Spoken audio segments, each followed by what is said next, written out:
نحمده ونصلي على رسوله الكريم اما بعد فاعوذ بالله من الشيطان الرجيم بسم الله الرحمن الرحيم رب اشرح لي صدري ويسر لي امري واحلل عقدة من لساني يفقهوا قولي باب من ساق البدن معه، جو قربانی کا جانور ساتھ لے جائے۔ حدثنا يحيى بن بكير حدثنا الليث عن عقيل عن ابن شهاب عن سالم بن عبد الله ان ابن عمر رضي الله عنهما قال تمتع رسول اللہ صلی اللہ علیہ وسلم فی حجۃ الوداع بالعمرۃ الی الحج، یہ حدیث گزر چکی ہے۔ وأہدى فساق معه الہدی من ذی الحلیفۃ، یعنی مدینہ سے نہیں قربانی لے گئے تھے، کہاں سے لی؟ ذی الحلیفہ سے۔ وبدأ رسول اللہ صلی اللہ علیہ وسلم فأہل بالعمرۃ ثم أہل بالحج فتمتع الناس مع النبی صلی اللہ علیہ وسلم بالعمرۃ الی الحج فكان من الناس من أهدى فساق الهدی ومنهم من لم يهدي فلما قدم النبي صلى الله عليه وسلم مكة قال للناس من كان منكم أهدى فإنه لا يحل لشيء حرم منه حتى يقضي حجه ومن لم يكن منكم أهدى فليطف بالبيت وبالصفا والمروة وليقصر وليحلل ثم ليهل بالحج فمن لم يجد هديا فليصم 3 أيام في الحج وسبعة إذا رجع إلى أهله فطاف حين قدم مكة واستلم الركن أول شيء ثم خب 3 أطواف ومشى 4 من الأطواف فركع حين قضى طوافه بالبيت عند المقام 2 ثم سلم فانصرف فأتى الصفا فطاف بالصفا والمروة 7 أطواف ثم لم يحلل من شيء حرم منه حتى قضى حجه نحر هديه يوم النحر وأفاض فطاف بالبيت ثم حل من كل شيء حرم منه وفعل مثل ما فعل رسول الله صلى الله عليه وسلم من أهدى وساق الهدي من الناس وأن أروة أن عائشة رضي الله عنها أخبرته أن النبي صلى الله عليه وسلم في تمتعه بالعمرة إلى الحج فتمتع الناس معه بمثل الذي اخبرني سالم عن ابن عمر رضی اللہ عنہما عن رسول اللہ صلی اللہ علیہ وسلم۔ باب من اشترى الہدی من الطریق، جو راستے سے قربانی خرید لے۔ کیا ایسا کیا جا سکتا ہے؟ جیسے پہلے بھی بات ہوئی کہ اگر آپ یہاں سے تو جہاز پہ اس کا ٹکٹ کیسے دے کے ساتھ لے جائیں گے، ایسی مجبوری اور ایسے تکلف میں نہیں ڈالا گیا۔ آپ مکہ پہنچ کر بھی خرید سکتے ہیں، اور ایون مکہ پہنچ کر بھی نہ خریدیں، مینا میں بک رہی ہوتی ہے، وہاں سے بھی خرید سکتے ہیں۔ اور اب تو ایک اور بھی سہولت ہوگی کہ آپ بس پیسے جمع کرا دیں اور آزاد ہو جائیں۔ حدثنا ابو النعمان حدثنا حماد عن ایوب عن نافع قال قال عبد الله بن عمر رضی اللہ عنہم لأبیہ، حضرت عبداللہ بن عمر، یہ حضرت عمر کے پوتے ہیں، حضرت عبداللہ بن عمر کے بیٹے، انہوں نے اپنے باپ سے کہا اقم، اس سال حج کو نہ جاؤ، اقم یعنی ٹھہرے رہو، فانی لا آمنها، مجھے اس بات سے ڈر لگتا ہے ان ستصد عن البیت، کہ تم بیت اللہ سے روک دیے جاؤ گے۔ گزر چکی حدیث، ذرا الفاظ مختلف۔ فقال اذن افعل كما فعل رسول اللہ صلی اللہ علیہ وسلم، کہنے لگے پھر میں وہی کر لوں گا جو آپ صلی اللہ علیہ وسلم نے کیا۔ وقد قال اللہ، اور اللہ تعالیٰ کا فرمان ہے، لقد كان لكم في رسول اللہ اسوۃ حسنہ، کہ رسول اللہ صلی اللہ علیہ وسلم کی زندگی میں تمہارے لیے بہترین نمونہ ہے۔ فانا اشہدکم، تو میں تم کو گواہ بناتا ہوں، انی قد اوجبت علی نفس العمرۃ، کہ میں نے اپنے آپ پر عمرہ لازم کر لیا۔ فأہل بالعمرۃ، تو انہوں نے احرام پہنا عمرے کا۔ قال، وہ کہتے ہیں ثم خرج، پھر نکلے، حتی اذا کان بالبیداء اہل بالحج والعمرہ، کہ جب بیداء کے مقام پر پہنچے تو حج اور عمرے کا احرام پہنا۔ وقال ما شأن الحج والعمرۃ الا واحد، اور کہنے لگے کہ حج اور عمرہ دونوں کی حالت ایک ہی ہے، یعنی ایک ہی طرح کا احرام پہنا جاتا ہے دونوں کے لیے۔ ثم اشترى الہدیہ، پھر انہوں نے قربانی خرید لی، من قدید کے مقام سے۔ ثم قدم، پھر وہ آئے، فطاف لہما طوافا واحدا، تو حج اور عمرے دونوں کے لیے ایک ہی طواف کیا۔ فلم یحل، احرام نہیں کھولا، حتی حل منہما جمیعا، یہاں تک کہ دونوں مناسک پورے کر لیے، یعنی حج اور عمرہ دونوں کر لیے، پھر احرام کھولا۔ باب من اشعر وقلد بذی الحلیفہ ثم احرم، من اشعر، جو اشعار کرے، اشعار شاعر اللہ کا لفظ آپ پڑھ چکے نا۔ اشعار کا معنی ہے نشان لگانا، نشان زدہ کرنا، یعنی قربانی کے جانور کو نشان لگانا۔ وقلد، اور اس کو ہار پہنانا، بذل حلیفہ، ذل حلیفہ سے، یعنی کہاں سے جانوروں کو ہدی شمار کرنا چاہیے؟ جب میقات شروع ہو جائے، یہ مراد ہے۔ ثم احرم، پھر احرام باندھے، یعنی پہلے یہ کر لے پھر احرام پہن لے۔ وقال نافع، اور نافع کہتے ہیں کان ابن عمر رضی اللہ عنہما، کہ ابن عمر رضی اللہ تعالیٰ عنہ اذا اہدا، جب قربانی لائے، زمن الحدیبیہ، حدیبیہ کے زمانے میں، قلدہ، اس کو ہار پہنایا، واشعر، اور نشان لگایا، بذی الحلیفۃ، ذو الحلیفہ میں آ کر، ویطعن فی شق صنامہ، اور یطعن، یطعن کا مطلب ہوتا ہے چیرا دینا یا نوک لگانا، تانا بھی اسی سے ہے، فی شق صنامہ، اس کی کوہان کے جانب، الایمن، دائیں جانب، یعنی کوہان کی دائیں طرف سے، کوہان کہاں ہوتی ہے اونٹ کی، جو ابرا ہوا ہوتا ہے، تو وہاں سے نشان لگاتے ہیں، کیونکہ وہ جب چلتا ہے تو وہ نشان نظر آتا ہے۔ اور یہ نشان کس سے لگایا؟ بشفرت، چھری کے ساتھ، ووجہھا قبل القبلۃ، اور اس کا چہرہ کس طرف تھا؟ قبلے کی جانب، بارکتن، اونٹنی بیٹھی ہوئی ہوتی تھی۔ اچھا یہاں میں ایک اور بات بتا دوں، جس طرح انسانوں کو پچھنے لگواتے ہیں نا، اور وہ چیرا دے کے خون نکالتے ہیں، تو یہ علاج کا ایک طریقہ ہوتا ہے، جیسے پیچھے بھی آپ کو میں بتا چکی ہوں، پچھنے لگوانا اور جونکے لگوانا اور سینگنی لگوانا، یہ بہت سے نام ہیں اس کے لیے، فسد کھلوانا، تو یہ جس طرح انسانوں کا ہوتا ہے اسی طرح جانوروں کے ساتھ ہوتا ہے۔ تو وہ چھری سے خون بھی نکالتے تھے، تو وہ ایسا نہیں کہ کہیں سے بھی کاٹ دیا، وہ خاص اینگل سے کاٹتے ہیں کہ جس کے کٹنے کے بعد، جیسے انجیکشن لگتا ہے تو اس میں تھوڑی دیر سکن میں اگر تکلیف ہوتی ہے اور اس کے بعد وہ ختم ہو جاتی ہے، تو یہ ایک طریقہ تھا، اور عبداللہ بن عمر جو ہیں وہ بھی اس طریقے کی پیروی کیا کرتے تھے۔ حدثنا احمد بن محمد اخبرنا معمر عن الزہری عن عروة بن زبیر عن المسور بن مخرمہ ومروان قال خرج النبی صلی اللہ علیہ وسلم من المدینہ، نبی صلی اللہ علیہ وسلم مدینہ سے نکلے، فی بضع عشرۃ مئۃ من اصحابہ، اپنے کئی سو ساتھیوں کے ساتھ، عشرہ تو 10 ہو گیا، اور بضع یعنی 10 سے اوپر، یعنی 10 سے کچھ اوپر، تقریباً یہ 1400 لوگ تھے۔ حتی اذا کانوا بذی الحلیفہ، یہاں تک کہ جب وہ ذو الحلیفہ کے مقام پر آئے، قلد النبی صلی اللہ علیہ وسلم، تو نبی صلی اللہ علیہ وسلم نے ہار پہنایا کس کو؟ الہدیہ، قربانی کے جانوروں کو، واشعر، اور اشعار کیا، واحرم بالعمرۃ، اور عمرے کا احرام باندھا۔ حدثنا ابو نعیم حدثنا افلح عن القاسم عن عائشہ رضی اللہ عنہا قالت فتلت، میں نے بٹے، فتیلہ کہتے ہیں بتی کو،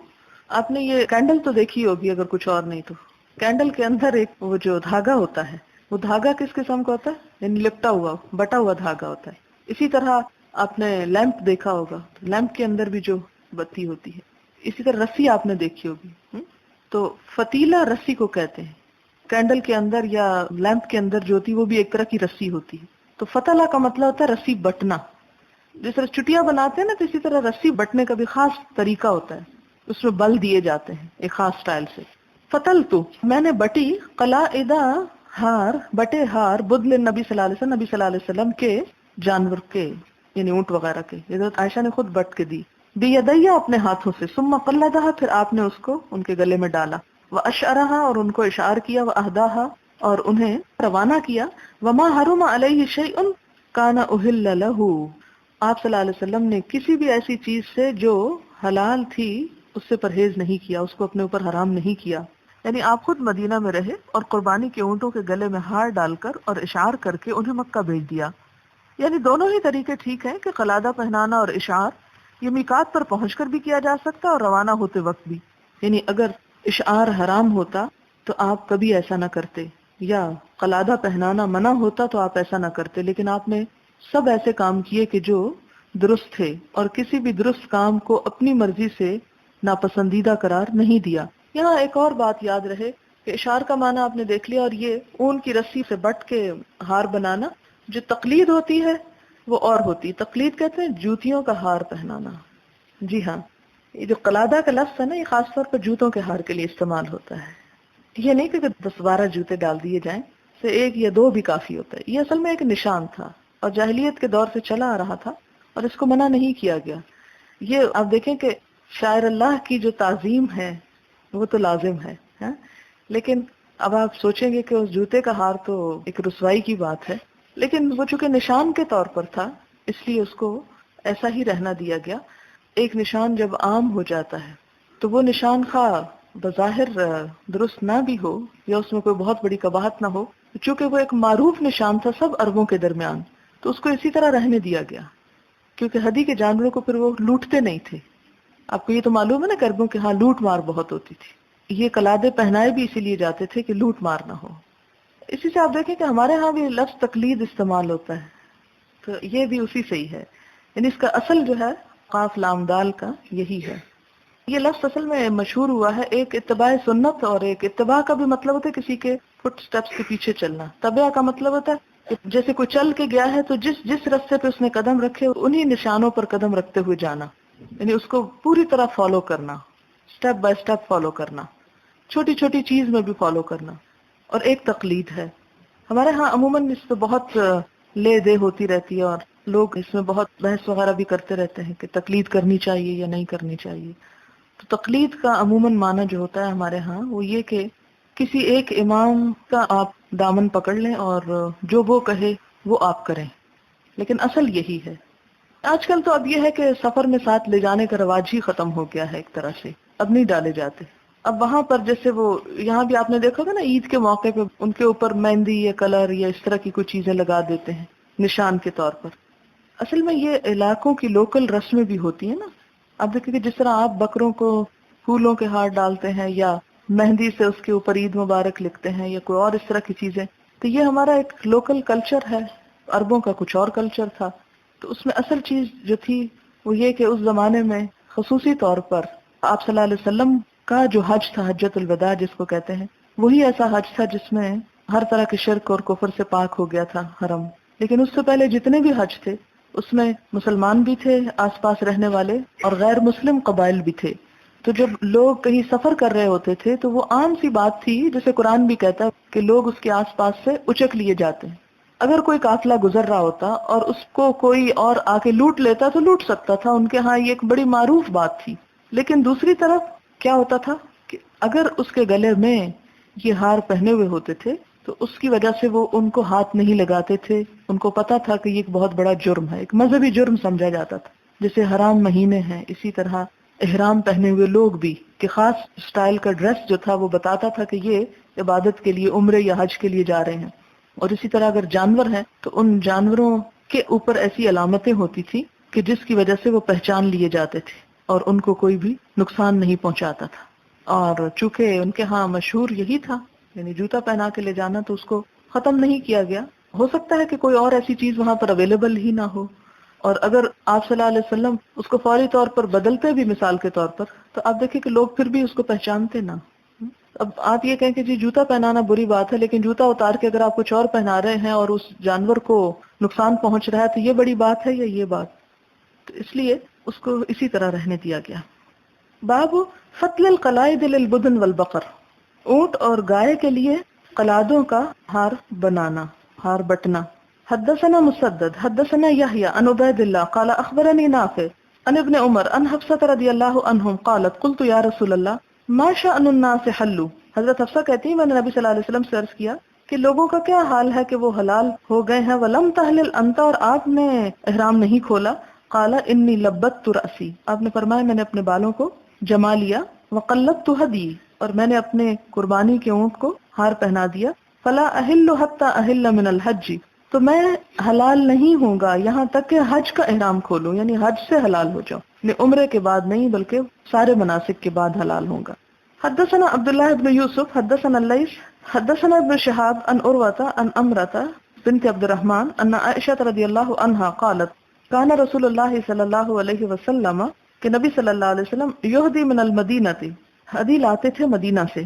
فافتل، تو میں بٹتی تھی، قلائد ہار، ہدی ہی آپ کی قربانی کے جانور کے، ثم لا یجتنب شیئا، پھر نہ پرہیز کرتے تھے کسی چیز سے، مما یجتنبہ المحرم، جس سے ایک محرم پرہیز کرتا ہے، یعنی جب تک انسان احرام نہ پہن لے تو خواہ قربانی کے گلے میں ہار ڈال بھی لے تو محرم نہیں ہوتا، یعنی احرام کی علامت قربانی کے گلے کا ہار نہیں ہے، انسان کا اپنا احرام پہننا ہے، ٹھیک ہے۔ باب اشعار البدن، وقال عروة عن المسور رضی اللہ عنہ قلد النبی صلی اللہ علیہ وسلم الہدی واشعرہ واحرم بالعمرۃ، قربانی کے اونٹوں کا اشعار کرنا، اور عروہ کہتے ہیں مسور رضی اللہ تعالیٰ عنہ سے کہ نبی صلی اللہ علیہ وسلم نے ہار پہنائے، الہدیہ ہدی کو، واشعرہ اور اس کو اشعار کیا، واحرم بالعمرۃ اور عمرے کا احرام باندھا۔ حدثنا عبداللہ بن مسلمہ حدثنا افلح بن حمید عن القاسم عن عائشة رضی اللہ عنہا قالت فتلت قلائد هدي النبي صلى الله عليه وسلم ثم أشعرها وقلدها أو قلدتها ثم بعث بها إلى البيت وأقام بالمدينة، یعنی قربانی کے جانور مکہ کی طرف روانہ کر دیے اور خود مدینہ میں ہی رہے. فما حرم عليه شيء كان له حل، تو آپ نے کسی ایسی چیز سے پرہیز نہیں کیا جس سے کوئی محرم پرہیز کرتا ہے. یعنی اگر کوئی شخص خود حج کرنے نہیں جا رہا، صرف قربانی کا جانور مکہ بھیج رہا ہے، تو اس سے وہ محرم نہیں بن جاتا، یعنی حالت احرام میں نہیں آ جاتا، اس پر وہ پابندیاں عائد نہیں ہوتی جو ایک محرم پر ہوتی ہیں. یعنی گھر میں قربانی کا جانور آنے سے گھر سارا احرام میں نہیں آ جاتا. باب من قلد القلائد بیدہ، جس نے اپنے ہاتھ سے وہ قلادے بٹ لیے. حدثنا عبداللہ بن یوسف اخبرنا مالک عن عبداللہ بن ابی بکر بن عمرو بن حزم عن امرة بنت عبد الرحمن انها اخبرته ان زیاد بن ابی سفیان كتب الى عائشة رضی اللہ عنها ان عبداللہ بن عباس رضی اللہ عنہما قال من اہدى ہدیا حرم علیہ ما یحرم علی الحاج. عبداللہ بن عباس رضی اللہ تعالی عنہ کہتے ہیں کہ من اہدا، جس نے روانہ کر دی ہدین قربانی، حرم علیہ حرام ہو گیا اس پر ما یحرم علی الحاج جو حرام ہو گیا حاجی پر، حتی ینہر ہدیہ یہاں تک کہ قربان کر دے اپنی قربانی کو. قالت امرہ کہتی ہیں فقالت عائشہ، حضرت عائشہ نے کہا رضی اللہ عنہا لیس کما قال ابن عباس رضی اللہ عنہ، بات یہ نہیں جو ابن عباس کہہ رہے ہیں، یعنی انہوں نے ان کی بات کی مخالفت کی. فتلت قلائد ہدی رسول اللہ صلی اللہ علیہ وسلم، میں نے خود بٹے تھے حضور صلی اللہ علیہ وسلم کی ہدی کے قلادے، بیدیہ اپنے ہاتھوں سے، ثم قلدها رسول اللہ صلی اللہ علیہ وسلم بیدہ، پھر آپ صلی اللہ علیہ وسلم نے اپنے ہاتھوں سے ان کو پہنایا. ثم بعث بها مع ابی، پھر ان کو میرے باپ کے ساتھ روانہ کر دیا، یعنی حضرت ابوبکر جب 9 ہجری میں حج کو گئے ہیں. فلم یحرم علی رسول اللہ صلی اللہ علیہ وسلم شیء، تو نبی صلی اللہ علیہ وسلم پر کوئی چیز حرام نہ ہوئی، احلہ اللہ، جسے اللہ نے حلال کیا، حتی نہر الہدیہ، یہاں تک کہ جانور کاٹے گئے. مطلب یہ ہے حضرت عائشہ کی اس بات کا کہ اگر کوئی شخص خود حج کو نہیں گیا اور صرف قربانی کا جانور بھیج دیا ہے کہ وہاں قربانی کر دی جائے، اب بھی لوگ ایسے کرتے ہیں نا، خود نہیں جاتے، کسی کو پیسے دے دیتے ہیں کہ مینا میں میرے حصے کی بھی قربانی کر دی جائے. ٹھیک ہے، اب آپ دیکھیں کہ کیا جس نے قربانی بھیجی وہ گھر میں بیٹھے بیٹھے بھی احرام میں ہوگا؟ ابن عباس نے کہا کہ ایسا ہوگا، لیکن حضرت عائشہ نے ان کی مخالفت کی اور کہا یہ بات درست نہیں، اس لیے کہ میں نے خود نبی صلی اللہ علیہ وسلم کے ہدی کو قلادہ پہنایا، خود اپنے ہاتھ سے تیار کیا اور آپ نے اس کو پہنایا، اور میرے باپ یعنی حضرت ابوبکر کے ساتھ اس کو روانہ بھی کر دیا، اور آپ پیچھے جب گھر میں رہے تو کوئی بھی ایسی چیز اپنے اوپر حرام نہیں کی، یعنی حالت احرام میں نہیں رہے. احرام وہی پہنے گا جو خود بھی جائے گا، اگر صرف ہدی جاتی ہے تو احرام کی ضرورت نہیں. باب تقلید الغنم، بکریوں کے گلے میں بھی ہار ڈالنا. حدثنا ابو نعیم حدثنا الاعمش عن ابراہیم عن الاسود عن عائشہ رضی اللہ عنہا قالت اہدى النبی صلی اللہ علیہ وسلم مرۃ غنم، کہ نبی صلی اللہ علیہ وسلم ایک دفعہ بکریاں بھی بھیجی، کس کے لیے؟ ہدی کے طور پر. حدثنا ابو النعمان حدثنا عبد الواحد حدثنا الاعمش حدثنا ابراہیم عن الاسود عن عائشہ رضی اللہ عنہا قالت كنت افتل القلائد للنبی صلی اللہ علیہ وسلم فيقلد الغنم ويقيم في اهله حلالا. حضرت عائشہ رضی اللہ تعالیٰ عنہ کہتی ہیں کہ کنت افتل، میں بٹتی تھی، القلائد قلادے، للنبی صلی اللہ علیہ وسلم، آپ صلی اللہ علیہ وسلم کے لیے، فیقلد، تو آپ پہناتے تھے، الغنم، بکریوں کو، ویقیم فی اہلہ حلالا، اور آپ اپنے گھر والوں کے درمیان حلال ہی رہتے تھے، یعنی احرام کی حالت میں نہیں ہوتے تھے. حدثنا ابو النعمان حدثنا حماد حدثنا منصور بن المعتمر حدثنا محمد بن كثير اخبرنا سفيان عن منصور عن ابراهيم عن عائشة رضي الله عنها قالت كنت اقتل خلائد الغنم للنبي صلى الله عليه وسلم فيبعث بها ثم يمكث حلالا، کہ آپ صلی اللہ علیہ وسلم قلادے بھیج دیتے تھے اور خود احرام کے بغیر ہوتے تھے. حدثنا ابو نعیم حدثنا زكريا عن عامر عن مسروق عن عائشة رضي الله عنها قالت فتلت لهدي النبي صلى الله عليه وسلم تعني القلائد قبل ان يحرم. باب القلائد من الاهن، اون کے ہار بٹنا. حدثنا عمرو بن علی حدثنا معاذ بن معاذ حدثنا ابن عون عن القاسم عن ام المؤمنین رضی اللہ عنہا قالت فتلت قلائدها من اہن كانت عندي. ام المؤمنین حضرت عائشہ کہتی ہیں کہ میرے پاس کچھ اون تھا جس سے میں نے حضور صلی اللہ علیہ وسلم کی ہدی کے لیے قلادے بٹے. اہن رنگی ہوئی اون کو کہتے ہیں، قرآن پاک میں آتا نا کل اہن الانفوش. باب تقلید النعل، جوتی کا ہار بنانا. حدثنا محمد اخبرنا عبد الاعلی ابن عبد الاعلی عن معمر ان یحیی بن ابی کثیر ان اکرمہ ان ابی ہریرہ رضی اللہ عنہ ان النبی اللہ صلی اللہ علیہ وسلم رأى رجلا یسوق بدنة، کہ نبی صلی اللہ علیہ وسلم نے ایک شخص کو دیکھا کہ جو ایک اونٹنی کے جانور کو لے جا رہا تھا. قال ارکبها، فرمایا اس پہ سوار ہو جاؤ. قال انها بدنة قال ارکبها قال فلقد رأيت راكبها يساير النبي صلی اللہ علیہ وسلم والنعل في عنقها. میں نے دیکھا کہ ایک اونٹ سوار نبی صلی اللہ علیہ وسلم کے ساتھ ساتھ چل رہا تھا. مسایرہ با مفاعلہ سے ہے ساتھ ساتھ چلنا. والنعل، اور جوتی جو تھی فی عنقها، اس کے گلے میں لٹک رہی تھی، یعنی شخص کے نہیں، اونٹ کے. تابعہ محمد بن بشار حدثنا عثمان بن عمر اخبرنا علی بن المبارک ان یحییٰ ان اکرمہ ان ابی ہریرہ رضی اللہ عنہ ان النبی صلی اللہ علیہ وسلم باب الجلال للبدن، اونٹوں کی جھول یعنی وہ جو لٹکی ہوئی چیز ہوتی ہے. وکان ابن عمر رضی اللہ عنہما لا یشق من الجلال الا موضع السنام، عبداللہ بن عمر جو تھے نہ پھاڑتے تھے جھول کو مگر کوہان کے قریب. وَإِذَا نَحَرَهَا نَزَعَ جِلَالَهَا، اور جب ان کو قربان کرتے نہر کرتے تو ہٹا لیتے تھے اس جھول کو، مخافت اس ڈر سے ان یفسدها کہ اس کو خراب کر دے گا الدم خون، ثم يتصدق بها پھر اس کو بھی خیرات کر دیتے تھے، یعنی اس جھول کو الگ خیرات کر دیتے تھے، اپنے پاس نہیں رکھتے تھے. قربانی سے پہلے اس کو ہٹا لیتے تھے تاکہ اس پہ خون نہ لگ جائے، تو اس کا مطلب اس کے اپنے اندر سے خون نہیں نکلتا ہوگا. حدثنا قبیصة حدثنا سفیان عن ابن ابی نجیح عن مجاہد عن عبد الرحمن ابن ابی لیلى عن علی رضی اللہ عنہ قال امرنی رسول اللہ صلی اللہ علیہ وسلم ان اتصدق بجلال البدن التي نحرت وبجلودها.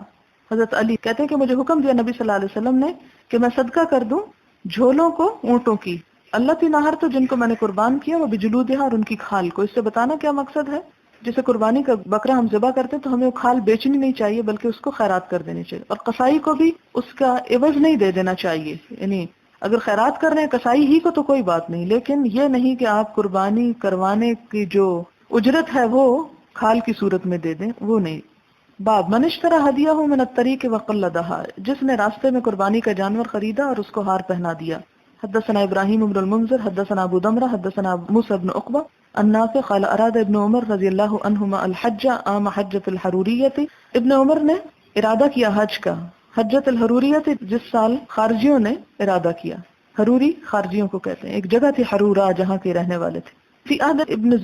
زبیر کے زمانے میں رضی اللہ عنہما. فقیل له تو ان سے کہا گیا ان الناس کائن بینہم قتال، ان کے لوگوں کے درمیان جنگ ہونے کو ہے، ونخاف ان یصدوک، ہمیں ڈر ہے کہ آپ کو بھی روک دیں گے. فقال انہوں نے کہا لقد کان لکم فی رسول اللہ اسوۃ حسنہ، کہ تمہارے لیے نبی صلی اللہ علیہ وسلم کی زندگی میں بہترین نمونہ ہے. اذن اصنع کما صنع، تو میں ایسا ہی کروں گا جیسے نبی صلی اللہ علیہ وسلم نے کیا. اشہدکم انی اوجبت عمرۃ حتی کان بظاہر البیداء قال ما شأن الحج والعمرۃ الا واحد. اشہدکم انی جمعت حجۃ مع عمرۃ واہدى هدیا مقلدا اشتراه حتى قدم فطاف بالبيت وبالصفا ولم يزد على ذلك ولم يحلل من شيء حرم منه حتى يوم النحر فحلق ونحر ورأى أن قد قضى طوافه للحج والعمرة بطوافه الأول ثم قال كذلك صنع النبي صلى الله عليه وسلم. باب ذبح الرجل البقر عن نسائه من غير أمرهن. ذبح الرجل ایک شخص کا ذبح کرنا، البقرہ گائے کو، عن نسائه اپنی بیویوں کی طرف سے، من غیر امرهن ان کی اجازت یا ان کے حکم یا ان کی مرضی کے بغیر، یعنی ان کے کہے بغیر. حدثنا عبد الله بن يوسف اخبرنا مالك ان يحيى بن سعيد ان امرة بنت عبد الرحمن قالت سمعت عائشة رضی اللہ عنہا تقول، حضرت عائشہ رضی اللہ تعالی عنہا کہتی ہیں خرجنا مع رسول اللہ صلی اللہ علیہ وسلم، ہم نبی صلی اللہ علیہ وسلم کے ساتھ نکلے، لخمس بقین من ذی القعدۃ 25 ذی القعدہ کو، لا نرى الا الحج ہم حج کے سوا اور کسی چیز کا ارادہ نہ کرتے تھے یا رکھتے تھے. فلما دنونا من مکہ پھر جب ہم قریب آئے مکہ کے، امر رسول اللہ صلی اللہ علیہ وسلم تو نبی صلی اللہ علیہ وسلم نے حکم دیا، من لم یکن معہ ہدی کہ جس کے پاس ہدی نہ ہو، اذا طاف جب طواف کر لے، وسعى بین الصفا والمروہ اور صفا اور مروہ کے درمیان سعی کر لے، ان یحل تو حلال ہو جائے. قالت کہنے لگی فدخل علینا یوم النحر بلحم بقر داخل کیا گیا ہم پر گائے کا گوشت یوم النحر کو، یعنی جب قربانی کا دن تھا تو ہمارے پاس گائے کا گوشت لایا گیا، یعنی لوگ لے کر آئے. فقلت تو میں نے پوچھا ما ھذا یہ کیا ہے؟ قال تو لانے والے نے جواب دیا نحر رسول اللہ صلی اللہ علیہ وسلم عن ازواجہ کہ نبی صلی اللہ علیہ وسلم نے اپنی ازواج کی طرف سے قربانی کی ہے. قال یحییٰ فذکرته للقاسم، یحییٰ کہتے ہیں کہ میں نے قاسم سے یہ حدیث بیان کی. فقال تو انہوں نے کہا اتتک بالحدیث علی وجہہ کہ لائی ہے تیرے پاس کون، یہ جو اوپر آئی ہے نا امرہ بنت عبد الرحمن، یہ حدیث کی راویہ ہیں، حضرت عائشہ کی شاگرد تھیں، کہ وہ لائی ہیں تیرے پاس حدیث کو علی وجہہ اس کے اصل پر، یعنی جیسا کہ وہ ہے، یعنی درست بیان کی ہے. مراد یہ ہے، حدیث سے مراد یہ ہے کہ ایک قربانی سب گھر والوں کی طرف سے آپ صلی اللہ علیہ وسلم نے کی، اور اس کے بغیر کی کہ انہوں نے کوئی ریکویسٹ کی یا مطالبہ کیا یا مشورہ دیا یا رائے دی، کچھ بھی نہیں، اپنی خوشی سے۔ اس سے ہمیں کیا پتہ چلتا ہے کہ اگر کوئی شخص کوئی نیکی اپنے والدین کی طرف سے، کسی دوست کی طرف سے، مسلمانوں کی طرف سے، کسی کی بھی طرف سے اگر کرنا چاہتا ہے تو نیابتاً ایسا کیا جا سکتا ہے، اس کی اجازت ہے، اور اس سے کرنے والے کو بھی ثواب ملے گا اور جس کی طرف سے وہ کی جا رہی ہے اس کو بھی ثواب مل جائے گا۔ باب النحر فی منحر النبی صلی اللہ علیہ وسلم بمنا، النحر قربانی کرنا، فی منحر النبی، نبی صلی اللہ علیہ وسلم کے منحر میں، منحر مفعول ہے یعنی ظرف ہے ایک طرح سے، کہ جس جگہ پر نبی صلی اللہ علیہ وسلم نے قربانی کی اسی جگہ پر قربانی کرنا، بمنا، منا کے مقام پر۔ اور آپ صلی اللہ علیہ وسلم کا قربانی کا مقام کون سا تھا منا میں؟ یہ مسجد خیف کے قریب تھا، جمرہ عقبہ کے اور مسجد خیف کے قریب۔ یعنی ویسے تو پورے مینا میں قربانی کہیں پر بھی کی جا سکتی ہے، لیکن اگر انسان سنت کا اتباع کرنا چاہے اور اس خاص جگہ پر ہی کرنا چاہے تو ایسا کرنا بھی پسندیدہ ہے، افضل ہے، اور صحابہ کرام نے اس چیز کا اہتمام بھی کیا۔ حدثنا اسحاق بن ابراہیم سمع خالد بن الحارث حدثنا عبید اللہ بن عمر عن نافع ان عبد اللہ رضی اللہ عنہ کان ینحر فی المنحر، کہ عبداللہ بن عمر جو تھے قربانی کیا کرتے تھے قربانی کی جگہ پر۔ قال عبید اللہ کہتے ہیں منحر رسول اللہ صلی اللہ علیہ وسلم، نبی صلی اللہ علیہ وسلم کی قربانی کی جگہ پر۔ حدثنا ابراہیم بن المنذر حدثنا انس بن ایاز حدثنا موسى بن عقبہ عن نافع ان ابن عمر رضی اللہ عنہما کان، ابن عمر رضی اللہ تعالی عنہ جو تھے، کان یبعث بہدیہ من جمع، بھیج دیا کرتے تھے، روانہ کر دیا کرتے تھے اپنی ہدی کو، من جمع مزدلفہ سے، من آخر اللیل، رات کے آخری حصے میں، حتی یدخل بہ منحر النبی صلی اللہ علیہ وسلم، یہاں تک کہ وہ داخل ہو جاتے نبی صلی اللہ علیہ وسلم کی قربانی کی جگہ پر، مع حجاج، حجاج کے ساتھ، فیہم الحر والمملوک، جس میں آزاد اور غلام سب طرح کے لوگ ہوتے تھے۔ یعنی آزاد لوگ ہی صرف قربانیاں نہیں لے کے جاتے تھے بلکہ غلام بھی لے کر جاتے تھے، ہر طرح کے لوگ جو تھے وہ وہاں پر پہنچ جاتے، اور عبداللہ بن عمر جو تھے وہ رات ہی کو قربانی کے اونٹ جو تھے وہ روانہ کر دیا کرتے تھے۔ باب من نحر ہدیہ بیدہ، جس نے اپنے ہاتھ سے قربانی کی، اور یہی پسندیدہ ہے کہ انسان اپنی قربانی اپنے ہاتھ سے کرے، یعنی خود اس کو ذبح کرے، حتیٰ کہ عورتوں کے لیے بھی آتا ہے کہ وہ بھی چھری پہ ہاتھ رکھیں، یعنی اگر قربانی نہ بھی کر سکیں تو اس وقت حاضر رہیں، کیونکہ صرف پیسے دے دینا یا صرف قربانی کروا دینا، اس سے انسان کی فیلنگ وہ نہیں ہوتی جس طرح اس موقع پر اس فعل کو ہوتے ہوئے دیکھ کر انسان کے اندر جذبات ابھرتے ہیں کہ میں اللہ کی خاطر اس جانور کو قربان کر رہا ہوں۔ اور انسان یہ بھی سوچے کہ اگر اللہ تعالیٰ کسی دن جانور کی بجائے میری قربانی مانگے تو میں کیا تیار ہوں اس کام کے لیے۔ اور اس وقت آپ دیکھیں کہ جب خون فوارہ مار کر نکلتا ہے تو انسان کے جذبات بالکل مختلف ہو جاتے ہیں، اور جذبات کے اندر اس قسم کی یعنی خون کا یوں گردش کرنا اور وہ اللہ کی محبت میں گردش کرنا انسان کے بہت سے گناہوں کی معافی کا سبب بنتا ہے اور انسان کو اللہ تعالیٰ کے قریب لے جانے کا سبب بنتا ہے۔ سورۃ الکوثر میں بھی کیا فرمایا گیا، فصل لربک وانحر ان شانئک هو الابتر۔ اللہ تعالیٰ جب انسان کو نعمتیں دے، انا اعطیناک الکوثر سے شروع ہوتی ہے نا بات، کہ ہم نے آپ کو خیر کثیر عطا کی۔ جب انسان کو اللہ تعالیٰ زندگی میں بے شمار نعمتیں عطا کرتا ہے تو انسان کا فرض بنتا ہے کہ وہ اپنے محسن کا شکر ادا کرے، اور شکر ادا کرنے کے لیے دو بڑی عبادات ہیں، ایک نماز ہے جو جسمانی عبادت ہے اور دوسری مال کی عبادت ہے اور وہ ہے قربانی۔ تو جب انسان قربانی کرتا ہے اور اللہ کے لیے کرتا ہے، اور جس طرح ایک حدیث میں آتا ہے کہ بظاہر وہ خون زمین پہ گرتا ہوا محسوس ہوتا ہے لیکن دراصل وہ اللہ تعالیٰ کے خزانے میں جمع ہو جاتا ہے، بظاہر وہ ضائع ہوتا ہوا نظر آتا ہے لیکن اس دن اس خون کے بہانے سے اور کوئی عمل اللہ تعالیٰ کو اتنا پسند نہیں جتنا وہ خون کا بہانہ ہے۔ تو یہ مسلمانوں کے اندر ایک جذبہ جہاد کو بھی تازہ رکھنے کے لیے، ورنہ ہم جیسے لوگ جو ہر چیز سے دور ہو گئے اور تو خون بہتا دیکھ کے خود ہی بے ہوش ہو جائیں۔ اور آپ کو معلوم ہے کہ امت مسلمہ کی ذلت اس سے وابستہ ہے کہ وہ جہاد سے جی کترا ہے۔ آپ صلی اللہ علیہ وسلم نے فرمایا تھا کہ ایک وقت آئے گا کہ جب ساری قومیں میری امت کی طرف اس طرح چڑھ دوڑیں گی کہ جس طرح بھوکے دسترخوان پہ ٹوٹ پڑتے ہیں۔ لوگوں نے پوچھا کہ کیا ان دنوں میں ہم کم ہو جائیں گے؟ آپ نے فرمایا کم نہیں ہوں گے، لیکن بات یہ کہ تم دنیا سے محبت کرنے لگو گے اور موت سے خوف کھانے لگو گے۔ تو یہ موت کا خوف جو ہے، حالانکہ موت تو برحق ہے، اگر شہید نہیں بھی ہوں گے تو جانا تو ہے ہی، تو وہ تو برحق ہے، وہ تو ٹل نہیں سکتی، لیکن یہ ہے کہ یہ سب کچھ آہستہ آہستہ کیوں انسان کو دور کر دیتے، کیونکہ ہم ان طریقوں کو، ان سنتوں کو، ان فرائض کو چھوڑ دیتے ہیں، تو پھر دلوں پہ میل اور گرد آنے لگتی ہے، اور وہ بڑھتے بڑھتے بہت سی جو حق چیزیں ہیں ان کو ناحق ہمارے سامنے کر دیتی ہے۔ اور پھر غیروں کا پروپیگنڈا بھی بہت ہے قربانی کے خلاف، اور ہر سال آپ دیکھیں کہ قربانی کے موقع پہ بے شمار آرٹیکلز ایسے آتے ہیں کہ جس میں لوگوں کو یہ کہا جاتا ہے کہ یہ ہم ایک بیکار کے کام میں ملوث ہیں۔ حالانکہ اگر اس کی روح کو دیکھا جائے اور اس کے مقاصد کو دیکھا جائے تو یہ امت مسلمہ کے لیے ہر سال ایک ٹریننگ ہے اس مرحلے سے گزرنے کی کہ تم ان کو قربان کر رہے ہو، سوچو خود کو بھی کر سکتے ہو کہ نہیں۔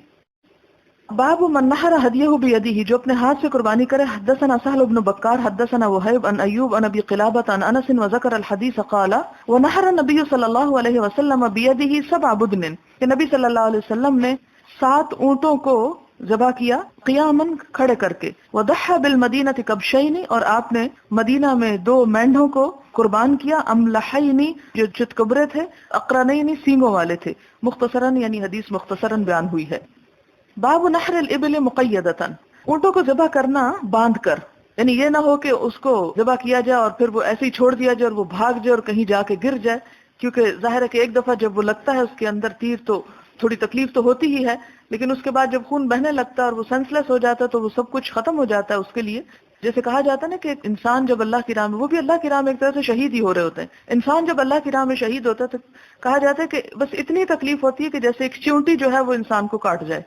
تو چیونٹی کاٹنے کی کتنی تکلیف ہوتی ہے، اور بظاہر دوسرے کو تو بہت کچھ نظر آ رہا تھا کہ ہائے بیچارے کے ساتھ یہ ہو گیا، لیکن جو اللہ کی راہ میں شہید ہو رہا ہوتا ہے اس کے لیے اس سے زیادہ اور کوئی تکلیف نہیں ہوتی کہ بس ایک آدمیوں لگے جیسے ایک انجیکشن لگا کسی کو۔ انجیکشن اور چیونٹی کا کاٹنا تقریباً ایک ہی جتنی درد کا حامل ہوتا ہے۔ تو اسی طرح اگر اونٹ کو تیر لگتا ہے تو اس صورت میں پھر یہ ہے کہ اس کو ایک جگہ پر روکے ہوئے ہونا چاہیے، اور اتنا اونچا ہوتا ہے کہ انسان اپنے ہاتھوں سے تو پکڑ کے اس کو کھڑا نہیں کر سکتا، لہٰذا اس کو باندھ دینا چاہیے تاکہ وہ بھاگے نہ اور اوندھے منہ نہ گرے، بلکہ اس کے بعد یہ ہے کہ اسے آرام سے لٹایا جا سکے۔ حدثنا عبد الله بن مسلمة حدثنا يزيد بن زريع عن يونس عن زياد بن جبير قال رأيت ابن عمر رضي الله عنهما أتى على رجل قد أناخ بدنته ينحرها، حضرت عبداللہ بن عمر کو انہوں نے دیکھا، کہ انہوں نے زیاد بن جبیر نے، کہ اتا علی رجل ایک شخص کے پاس آئے، کون آئے؟ ابن عمر، قد اناخا جنہوں نے بٹھا رکھی تھی بدنتہ اپنی اونٹنی، ینحرها اس کو ذبح کرنے کے لیے، قال ابعثها کہنے لگے اسے کھڑا کرو، قیامن یعنی کھڑا کر کے، مقیدتاً باندھ کر، سنت محمد صلی اللہ علیہ وسلم یہ ہے محمد صلی اللہ علیہ وسلم کا طریقہ۔ وقال شعبۃ عن یونس اخبرنی زیاد، اب یہ ہے کہ ذبح تو کسی بھی طریقے سے کیا جا سکتا ہے، لیکن ایک خاص پوزیشن میں اس کو ذبح کرنا جو ہے وہ نبی صلی اللہ علیہ وسلم کا طریقہ ہے، اور ہو سکتا ہے کہ اونٹ کے لیے وہ زیادہ راحت کا سبب بھی ہو۔ باب نحر البدن قائمۃ، اونٹوں کو کھڑا کر کے نحر کرنا یا قربان کرنا۔ وقال ابن عمر رضی اللہ عنہما سنت محمد صلی اللہ علیہ وسلم، وقال ابن عباس رضی اللہ عنہما صوافا،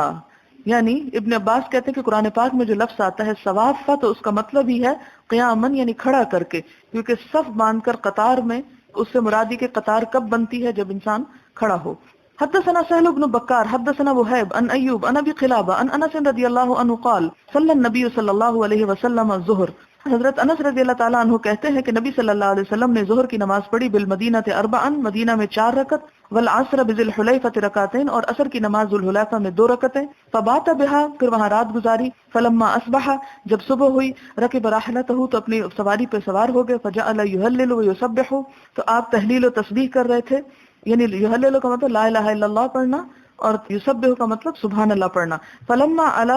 البیداء جب بیدا میں پہنچے، لبا بہما جمیعا تو پھر دونوں کے لیے یعنی حج اور عمرے کے لیے لبیک کہی۔ فلما دخل مکہ تھا جب مکہ میں داخل ہوئے، امرہم حکم دیا ان کو، ان یحلوا کہ وہ حلال ہو جائے، ونحر نبی صلی اللہ علیہ وسلم بیدہ 7 بدن قیاما، اور نبی صلی اللہ علیہ وسلم نے اپنے ہاتھ سے 7 اونٹوں کو کھڑا کر کے ذبح کیا۔ وضحى بالمدینہ کبشین املحین اقرنین۔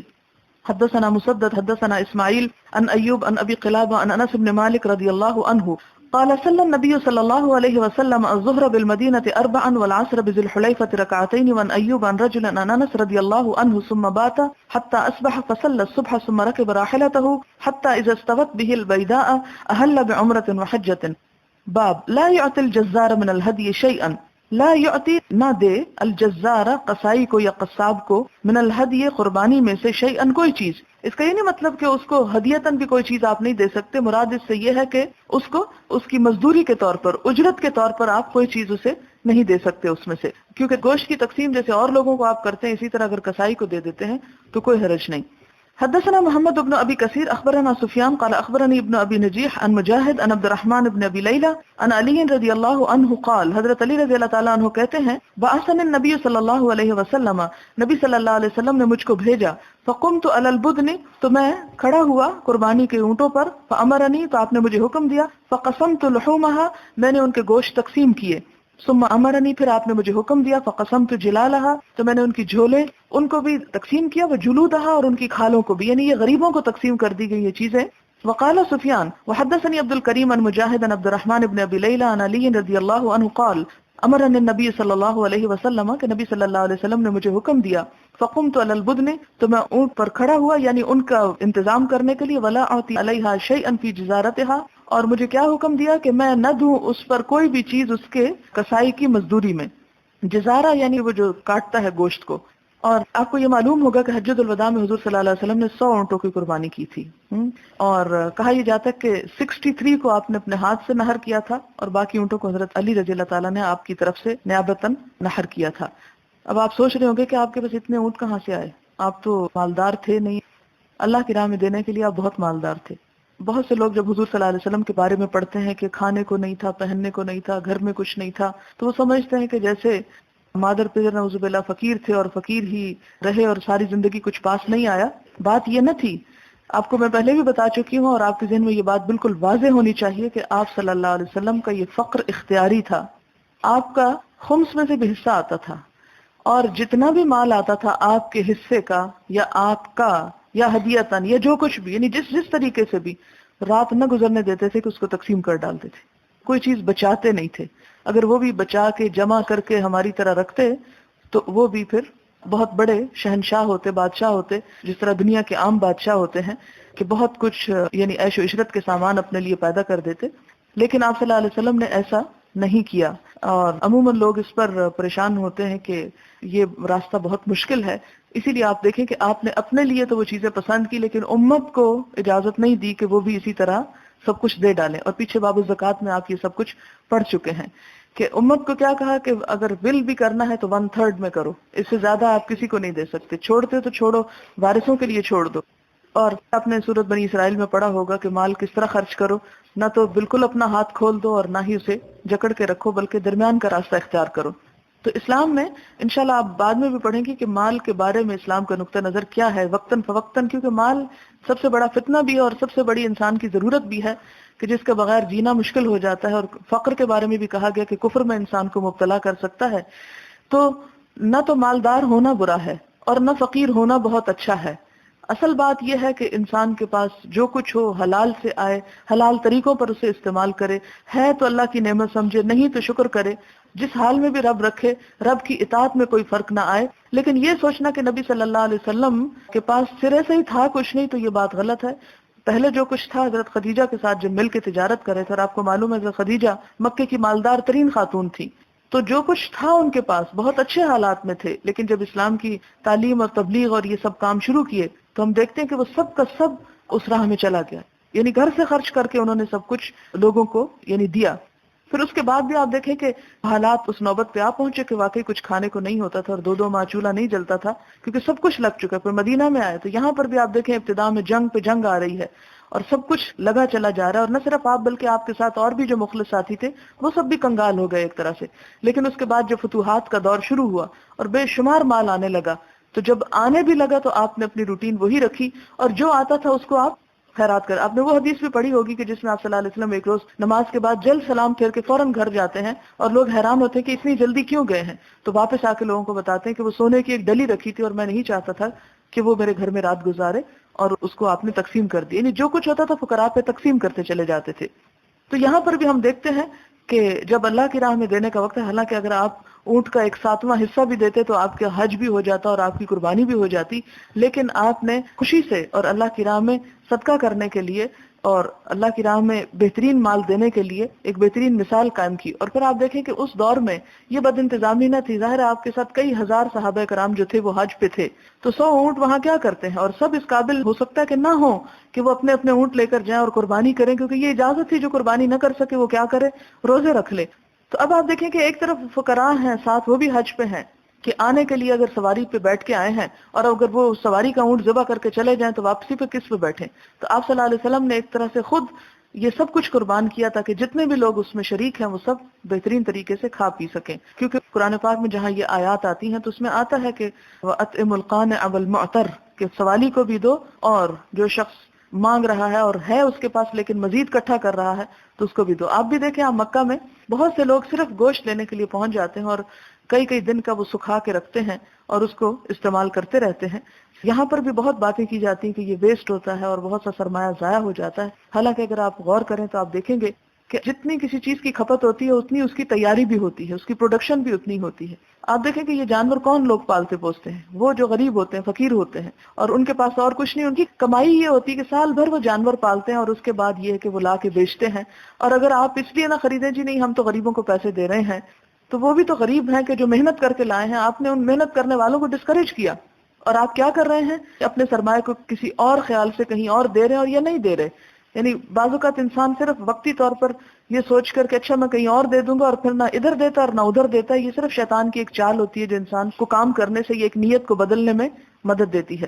پھر آپ دیکھیں کہ جب وہ ذبح ہوتے ہیں تو ذبح ہونے کے بعد یہ ہے کہ خون تک بھی بعض اوقات رائے گاہ نہیں جاتا، اس لیے کہ اس کے بڑے فوائد بتائے جاتے ہیں کہ کس کس کھیت میں اور کس کس جگہ پہ ڈالیں تو اس کے بہت اچھی زرخیزی ہو جاتی ہے۔ پھر اس کے بعد ان کے کھال، ان کی گوشت، حتیٰ کہ میں یہاں تک دیکھتی ہوں کہ ان کی جو اوج ہوتی ہے وہ بھی نہیں بچتی، وہ بھی غریب فقیر یعنی اوجری جس کو آپ بولتے ہیں وہ بھی نہیں بچتا، وہ بھی لوگ لے جاتے ہیں۔ تو میں نے تو کبھی نہیں دیکھا کہ سڑکوں اور بازاروں میں گوشت جو ہے وہ فالتو بیکار پڑا اور کوئی اس کو لینے والا نہ ہو، بلکہ یہ دیکھا ہے کہ سال میں بعض لوگ صرف انہی دنوں میں گوشت کھا سکتے ہیں، اور بعض جب ہم جیسے بہت عقل مند لوگ قربانی کرتے ہی نہیں، یا کرتے ہیں تو صرف خود ہی فریزر میں رکھ لیتے ہیں، تو اس کے نتیجے میں ان لوگوں تک جو متوسط طبقہ ہے، جو نہ فقیر ہے اور نہ امیر ہے اور درمیان میں ہے، وہ پس جاتا ہے۔ یا آپ جہاں پر بیٹھے ہوئے اس کے ساتھ بہت سارے فلیٹس اور بہت ساری جگہ ہیں جہاں جا کے آپ عید کے دن سروے کریں تو آپ کو پتا چلے گا کہ کتنے گھروں میں قربانی تھی، پوری پوری بلڈنگ میں قربانی نہیں ہو سکتی۔ اور چونکہ یہ امیروں کے علاقے سے ذرا دور جگہ ہے، لہٰذا وہاں سے کون تکلف کر کے یہاں گوشت آئے اور لوگوں کو بانٹے، اور پھر ہم گھر بیٹھے آرام سے اپنے صوفوں پہ کہہ دیتے ہیں جی یہ بیکار کا کام ہے اور سارا گوشت ضائع ہو جاتا ہے، کوئی لینے والا نہیں۔ اصل بات ہمیں دیکھنی چاہیے کہ ہم کہاں سے کوتاہی برت رہے ہیں۔ لینے والے بہت ہیں، آپ پہنچانے والے تو ہوں۔ یہ وہ لوگ نہیں ہیں جو آپ کے گھر میں جا کے ہاتھ پھیلائیں گے، کیونکہ فقیر تو آ کے ہاتھ پھیلا کے مانگ لیتے ہیں، وہ بھی سفید پوش ہیں کہ جو آپ سے مانگیں گے نہیں کہ لاؤ ہمیں دو، ہم بھی کھانا چاہتے ہیں۔ تو ایسے بھی لوگ موجود ہیں کہ جو قربانیوں کے ہوتے ہوئے بھی کچھ نہیں کھا سکتے۔ تو یہ تو اصل میں ہمارا کلاس سسٹم اور ہمارا سیٹ اپ اور ہماری جو خود غرضی ہے اس کی وجہ سے یہ ساری مشکلات ہیں، اور اس کو ہم کسی اور طرف لے جاتے ہیں، جبکہ نبی صلی اللہ علیہ وسلم نے خود بھی قربانی کی اور حضرت علی رضی اللہ تعالیٰ عنہ کو بھی اپنی طرف سے قربانی کا حکم دیا کہ وہ ان کے اونٹوں کو ذبح کر دیں۔ باب یتصدق بجلود الہدی، قربانی کی کھال خیرات کی جائے، یعنی قربانی کی کھال کا خیرات کیا جانا یا کرنا۔ حدثنا مسدد حدثنا يحيى عن ابن جريج قال اخبرني الحسن بن مسلم وعبد الكريم الجزري ان مجاهدا اخبرهما ان عبد الرحمن ابن ابي ليلى اخبره ان علي رضي الله عنه اخبره ان النبي صلى الله عليه وسلم امره ان يقوم على بدنه وان يقسم بدنه كلها لحومها وجلودها وجلالها، کہ نبی صلی اللہ علیہ وسلم نے حکم دیا ہے کس کو؟ حضرت علی کو، ان یقوما کہ وہ دیکھ بھال کریں، علی بدنہ آپ کی اونٹوں کو، وان یقسم اور یہ کہ تقسیم کر دیں، بدنہ اس کی قربانی کو، کلہا سارے کا سارا، یعنی قربانی کا اونٹ سارے کا سارا تقسیم کر دیا جائے۔ کیا کیا جائے؟ لحومہا اس کا گوشت بھی، وجلودہا اور اس کی کھال بھی، وجلالہا اور ان کی جھول بھی، ولا یعطی فی جزارتہا شیئا یعنی جزارہ کسائی کی اجرت میں کچھ بھی نہ دیں اس میں سے، یعنی تقسیم ہو صدقے کے طور پر نہ کہ اجرت کے طور پر۔ باب یتصدق بجلال البدن، صدقہ کی جائیں اونٹ کی جھولیں۔ حدثنا ابو النعیم حدثنا سیف بن ابی سلیمان قال سمعت مجاہدا یقول حدثني ابن ابی لیلى ان علی رضی اللہ عنہ حدثه قال عهد النبي صلی اللہ علیہ وسلم 100 بدنة فأمرني بلحومها فقسمتها ثم أمرني بجلالها فقسمتها ثم بجلودها فقسمتها۔ یہ پیچھے بھی حدیث گزر چکی ہے جس کا معنی یہ ہے کہ آپ نے مجھے حکم دیا تو میں نے ان کے گوشت اور اس کی جھول اور اس کی کھالیں جو ہیں تقسیم کر دی۔ باب وَإِذْ بَوَّأْنَا لِإِبْرَاهِيمَ مَكَانَ الْبَيْتِ أَلَّا تُشْرِكَ بِي شَيْئًا، اور جب ہم نے ابراہیم علیہ السلام کو جگہ بتائی کعبہ کی، اللہ تشرک بی شیئا تو اس وقت یہ بھی کہا کہ میرے ساتھ شرک نہ کرنا، وطہر بیتی اور پاک کر دینا میرے گھر کو، للطائفین طواف کرنے والوں کے لیے، والقائمین اور کھڑے ہونے والوں کے لیے، والرکع السجود اور رکوع سجدہ کرنے والوں کے لیے، وأذن فی الناس اور پکارو لوگوں کو، بالحج حج کے لیے، یاتو کا آئیں گے تیرے پاس، رجالن پیدل، الی قولہ فہو خیر لہ عند ربہ تو وہ بہتر ہے اس کے لیے اس کے رب کے پاس۔ یعنی یہاں پر صرف قرآن پاک کی آیت اور کوئی حدیث نہیں، اس سے مراد یعنی خانہ کعبہ کی جو حرمت ہے اور اس کے جو احکام ہیں وہ بتانے مقصود ہے کہ وہاں پر شرک بھی نہ کیا جائے جو کہ ایک نظری نجاست ہے، اور ایک حصی نجاست جو ہے وہ کیا ہے کہ طواف کرنے والے قیام کرنے والوں کے لیے خانہ کعبہ بظاہر بھی پاک صاف ہو۔ باب ما یأکل من البدن وما یتصدق، قربانی کے جانوروں میں سے کیا کھائیں اور کیا صدقہ کریں۔ وقال عبید اللہ اخبرنی نافع عن ابن عمر رضی اللہ عنہما لا یؤکل من جزاء الصید والنذر ویؤکل مما سوى ذلك، یہ وہ حدیث سمجھنے کی ہے، ابن عمر کا یہ فتویٰ ہے اصل میں، لا یؤکل نہ کھایا جائے، من جزاء الصید شکار کے فدیے میں سے، والنذر اور نظر کے جانور میں سے، ویؤکل مما سوى ذلك اور کھا لیا جائے جو اس کے علاوہ ہو۔ یہ عام طور پہ جو آپ ہر وقت پوچھتے رہتے ہیں نا بات کہ صدقے کا گوشت کھا سکتے ہیں کہ نہیں کھا سکتے، یہ اس کے بارے میں کہ کون سا نہیں کھا سکتے، آپ خود کیا نہیں کھا سکتے صدقہ کر کے۔ جزاء الصید کہ اگر آپ حالت احرام میں ہیں اور آپ نے کیا کیا، شکار مار لیا، تو آپ کو کیا کرنا پڑے گا، اس کا فدیہ دینا پڑے گا۔ والنذر اور جو نظر مان لی جائے، ٹھیک ہے، نظر کیا کہ یہ چیز میں نے صرف اللہ کے نام پر غریبوں کے لیے یا فلاں کو کھلانے کے لیے رکھی ہے، پھر اس میں سے خود نہ کھائے۔ اس کی مثال عموماً میں دیتی ہوتی ہوں پہلے کہ مثلاً اگر آپ ایک بکرا لائے ہیں، ذبح کرتے ہیں، اور آپ کی نیت یہ ہے خود بھی کھاؤں گا غریبوں کو بھی دوں گا، آپ دے دیں، خود بھی کھا لیں۔ ایک بکرا آپ لائے ہیں نظر کا کہ میں صرف اللہ کی خوشی کے لیے اس کو غریبوں کو کھلاؤں گی، تو اس کا آپ کیا کریں گے کہ آپ پھر اس کو صرف انہی کو کھلائیں گے، پھر اس میں سے آپ خود نہیں کھا سکتے، اور اس میں سے پھر امیر کسی کو بھی نہیں کھلا سکتے، وہ پھر صرف غریبوں کا ہی ہوگا کہ میں اللہ کی خوشی کی خاطر، یا بعض اوقات آپ جیسے نظر مان لیتے ہیں کہ میرا بچہ امتحان میں پاس ہو جائے تو میں ایک بکرا ذبح کروں گی، تو وہ نظر کا گوشت ہو گیا، تو وہ آپ نہیں کھائیں گے خود۔ حالانکہ ایسی نظر ماننا جو ہے وہ درست نہیں ہے، کیونکہ آپ صلی اللہ علیہ وسلم نے فرمایا کہ نظر ماننے سے تقدیر میں کوئی تبدیلی نہیں ہوتی۔ آپ شرط لگا کے جو دیتے ہیں اس سے پہلے ہی آپ کچھ دے دیں، یعنی بجائے اس کے کہ آپ انتظار کریں کہ یہ کام ذرا ہو جائے تو پھر میں یہ کروں گا، تو ابھی نہیں ہوا تو بھی اللہ تعالیٰ کو راضی کرنے کے لیے اور دعا کی قبولیت کے لیے آپ پہلے ہی اس کو کر ڈالیں۔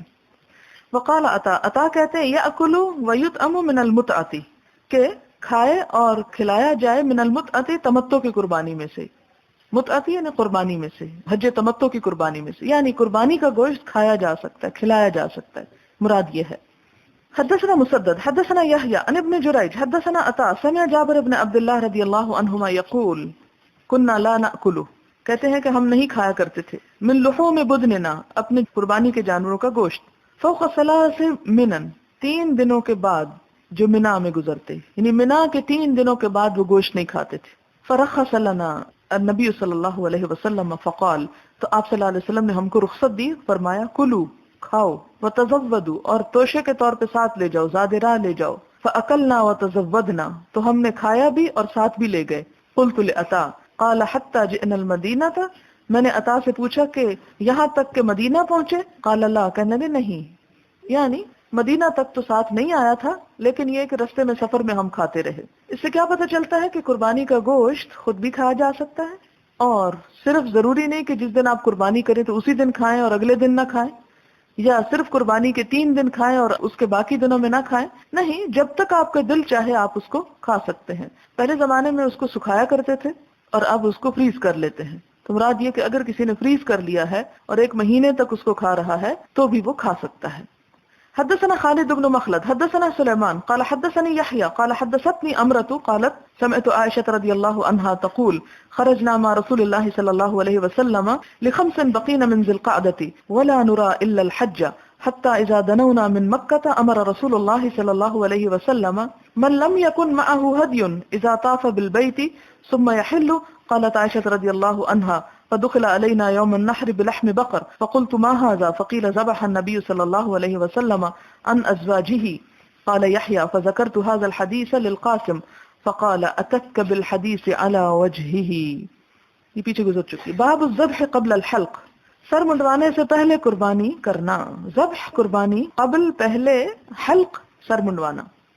حدثنا محمد بن عبد الله بن حوشب حدثنا هشيم اخبرنا منصور عن عطاء عن ابن عباس رضی اللہ عنہما قال سئل النبی صلی اللہ علیہ وسلم، نبی صلی اللہ علیہ وسلم سے پوچھا گیا، عمن اس کے بارے میں جو حلق سر منڈوا لے، قبل ان یذبح، اس سے پہلے کہ قربانی کرے، ونحوہ فقال، اور اسی طرح اور بھی پوچھا گیا تو آپ نے فرمایا لا حرج لا حرج، کوئی حرج نہیں، کوئی حرج نہیں، یعنی اس ترتیب کی پابندی ضروری نہیں ہے، آگے پیچھے کیا جا سکتا ہے۔ حدثنا احمد بن یونس اخبرنا ابو بکر عن عبد العزیز بن رفاع عن عطاء عن ابن عباس رضی اللہ عنہما قال رجل للنبی صلی اللہ علیہ وسلم، ایک شخص نے نبی صلی اللہ علیہ وسلم سے کہا، زرت قبل ان ارمیا، میں نے طواف زیارت کر لیا اس سے پہلے کہ میں رمی کروں۔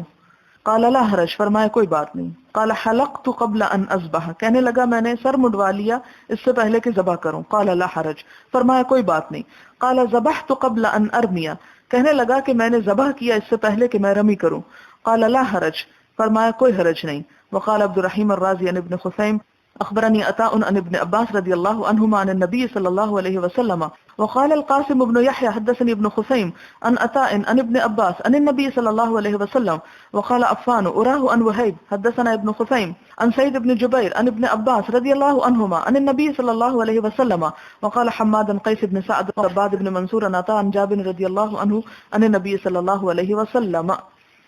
حدثنا محمد بن المثنى حدثنا عبد الاعلى حدثنا خالد عن اکرمہ عن ابن عباس رضی اللہ عنہما قال سئل النبی صلی اللہ علیہ وسلم فقال رمیت بعدما امسیت، ایک شخص نبی صلی اللہ علیہ وسلم سے پوچھا کہ میں نے رمی کر لی ہے اس کے بعد کہ شام ہو گئی، یعنی شام ہونے کے بعد، مغرب کے بعد رمی کی ہے۔ فقال لا حرج، فرمایا کوئی بات نہیں۔ قال حلقت قبل ان انحر، میں نے سر منڈوا لیا ہے اس سے پہلے کہ میں قربانی کروں۔ قال لا حرج، فرمایا کوئی حرج نہیں۔ اب یہاں یہ میں تھوڑی سی بات آپ کو بتا دوں کہ یوم النحر کو جو رمی کی جاتی ہے، رمی کا مطلب پتھر مارے جاتے ہیں جمرہ عقبہ کو، یعنی بڑے شیطان کو، اس کا جو افضل وقت ہے وہ صبح چاشت کے وقت ہے، صبح صبح کرنی چاہیے۔